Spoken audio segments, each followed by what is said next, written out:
வணக்கம். மனம் கவர்ந்த பங்குச்சந்தை அப்படிங்கிறது தொடரில் வார நாட்களில் நம்ம பங்குகளை பற்றி பார்த்துட்டு வரோம். கடந்த 2 வாரங்களாக நான் இந்த பங்குகளை பற்றி எதுவுமே நான் சொல்லலை.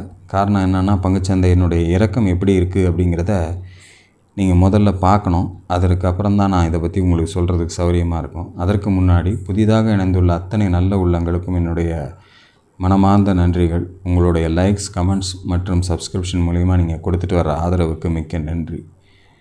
வழக்கம் போலவே நம்ம அந்த வாரம் புதிய ஸ்டாக்ஸுகள் பார்க்குறதுக்கு முன்னாடி நிஃப்டியை ஒரு கிளான்ஸ் நீங்கள் பார்க்கணும். ஏன் நான் சொல்லலை அப்படின்னு நினைப்பீங்க. பாருங்கள், தொடர்ந்து ஒரு 6 கேண்டில் அப்படியே லைனாக ஒரு ரெட் கலர் க்ளோசிங் கொடுத்துருக்காங்க. பார்த்தீங்களா? அப்படியே பட்டுன்னு விழுந்துக்கிட்டே வந்துச்சு பாருங்கள். இதில் இந்த 2 வாரம் மட்டும் நான் கொடுக்காமல் விட்டதுக்கு காரணம், 24,610 நெருங்கி வரும்போது ஒரு ஷிவர் இருந்துச்சு எனக்கு. சரி, ஒருவேளை அதையும் கட் பண்ணி வேகமாக இறங்கிடுச்சுன்னா என்ன பண்ணுறது அப்படிங்கிற மாதிரி.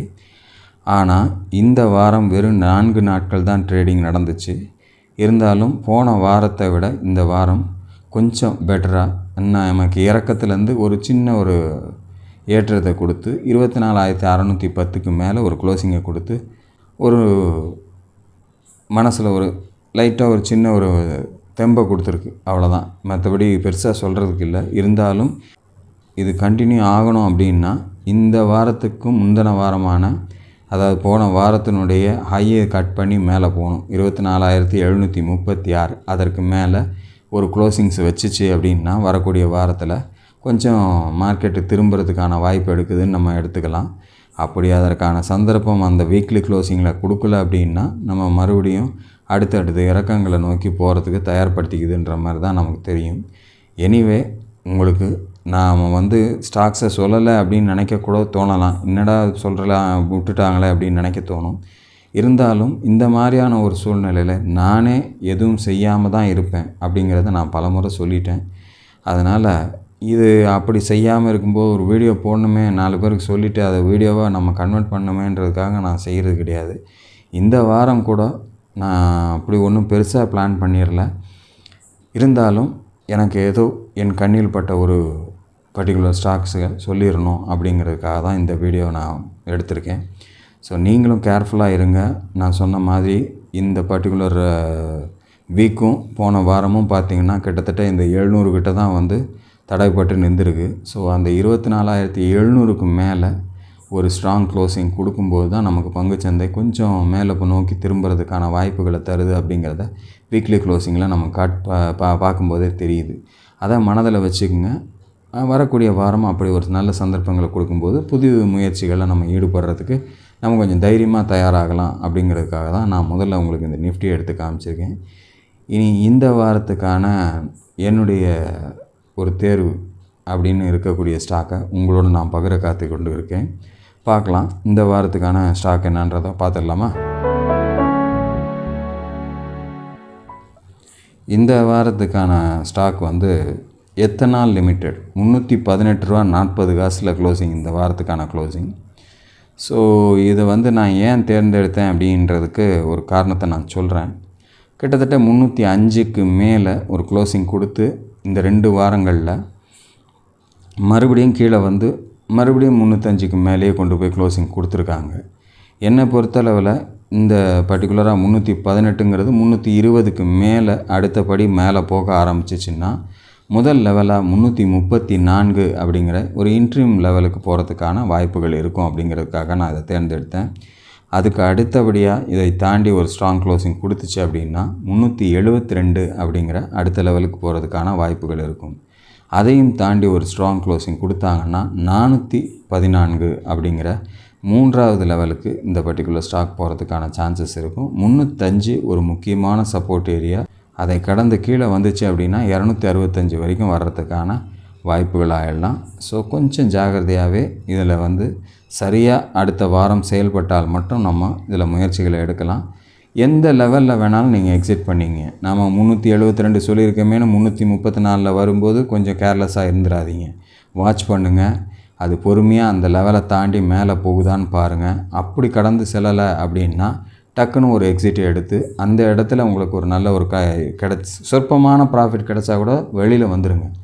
நஷ்டத்தை பார்க்கறத விட லாபம் சொற்பமாக பார்த்தால் தப்பே கிடையாது. அதனால் கொஞ்சம் சொற்பமான லாபம் கிடச்சிதுன்னா கூட வந்துடுங்க. சரி, அதுக்கப்புறம் மேலே போயிடுச்சுன்னா என்ன சார் பண்ணுறது அப்படின்னா, அதற்காக நம்ம வருத்தப்படக்கூடாது. நமக்கு கிடைக்கிறது அதான்னா வேறு வழியே கிடையாது. அதை வரைக்கும் நம்ம என்ஜாய் பண்ணுறதுக்கு முயற்சி பண்ணி, அப்பா இன்றைக்கி இந்த பணம் கிடச்சிது, அது ஆண்டவன் புண்ணியத்தில் நமக்கு அமைஞ்சுது அப்படின்னு நினச்சி நம்ம அதை வச்சு சந்தோஷப்பட்டுக்கணுமே தவிர, சரி நமக்கு அதை தாண்டி போயிடுச்சு அப்படின்னு ஒரு தடவை ஏதோ ஒரு பர்டிகுலர் ஸ்டாக்கில் நடந்திருக்கலாம். அந்த மாதிரி அது எப்போவுமே நடக்கும் அப்படிங்கிற நம்பிக்கையோடு நம்ம அமர்ந்துடக்கூடாது.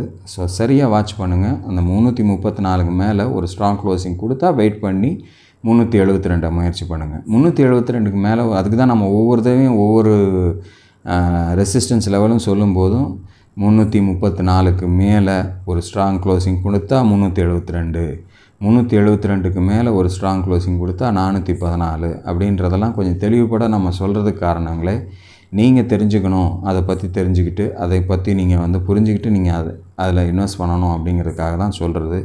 இப்போ நமக்கு ஸ்டாக்ஸுகள் அதிகமாக இல்லாத காரணத்தினால கொஞ்சம் பொறுமையாகவே விளக்கி சொல்லணுமே நான் சொல்கிறேன். ஸோ லெவல்ஸ் எந்த அளவுக்கு முக்கியம்னு பாருங்கள். அந்த 265 கீழே பாருங்கள் எத்தனை கேண்டில்ஸ் அதை தாண்ட முடியாமல் இருந்து அதை தாண்டினோடனே எவ்வளோ வேகம் எடுத்து அடுத்த லெவலில் தாண்டி போய் க்ளோசிங் கொடுத்துருக்காங்க பாருங்கள். அதை மாதிரி ஒவ்வொரு ஸ்டாக்குக்கும் நிறைய இந்த ரெசிஸ்டன்ஸ் அண்ட் சப்போர்ட் லெவல்ஸ் ரொம்ப முக்கியமானது. அந்த லெவல்ஸுக்கு வரும்போது ரொம்ப ஜாக்கிரதையாக இருக்கணும். 265 தாண்டி அது அந்த இடத்துல விற்கணும்னு நினைக்கிறவங்களுக்கு எவ்வளவு நேரம் நான் காத்து கிடந்திருப்பாங்கன்னு பாருங்கள். ஆனாலும் அவங்க அந்த இடத்துல பொறுமையை இழந்து விற்றுருந்தாங்கன்னா அதை தாண்டி போயிடுச்சே அப்படிங்கிற ஒரு எண்ணம் இப்போ வரலாம். ஆனால் அது சரியாக நடக்கிறதுக்கான வாய்ப்புகள் கண்டிப்பாக கிடைக்குங்கிறதுக்கு 100% நமக்கு சான்சஸ் கிடையாது. இருந்தாலும் ப்ராஃபிட்டை புக் பண்ணிக்கணும். இல்லையா எனக்கு என்னமோ நம்பிக்கை இருக்குது சார், போகுன்ற நம்பிக்கை இருக்குது அப்படின்னா ஒரு 50% ப்ராஃபிட் புக் பண்ணிங்க.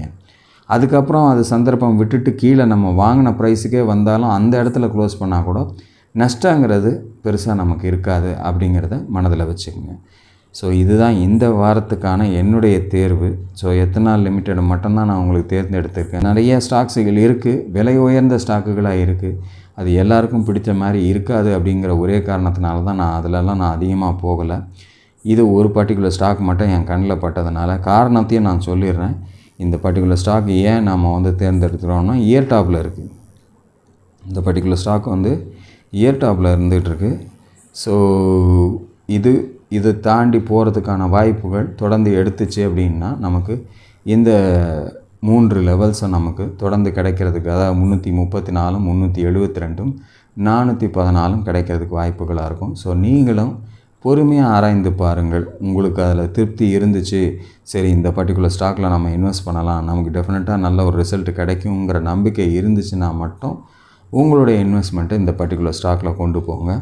காரணங்களை நான் அதுக்கு தான் உங்களுக்கு தெளிவுபடுத்துகிறேன்றதுக்காக தான் இப்படி மொத்தமாகவே விரிவுபடுத்தி காமிச்சிருக்கேன். சில வருடங்களுக்கு முன்னாடி லிஸ்டான ஒரு ஸ்டாக் இது. ஸோ வீக்லி சார்ட்டில் இதில் நீங்கள் பார்த்தீங்கனாலே தெரியும், அந்த ஒரு லெவல்ஸில் நமக்கு கிடச்சிருக்கு. அதனால் ஃபஸ்ட்டு இது ஒரு இயர் டாப்பர் பிரேக் பண்ணியிருக்கிறதுனால மற்ற ஸ்டாக்லலாம் அந்த மாதிரியான ஒரு பெரிய சந்தர்ப்பம் கிடைக்காததுனால நான் இந்த பர்டிகுலர் ஸ்டாக்கை தேர்ந்தெடுத்து உங்களுக்கு போட்டிருக்கேன். நீங்களும் ஆராய்ந்து பாருங்கள். உங்களுக்கு திருப்திகரமாக இருந்தால் அடுத்த வாரம் நான் சொன்ன மாதிரியான ஒரு பெர்ஃபார்மன்ஸ் கொடுத்துச்சுன்னா மட்டும் உங்களுடைய இன்வெஸ்ட்மெண்ட்டை கொண்டு போங்க. இதுதான் இந்த வாரத்துக்கான என்னுடைய தேர்வுகள். தொடர்ந்து அடுத்த வீடியோவில் உங்களோடு இணைக்கிறேன். அதுவரையில் நன்றி, வணக்கம்.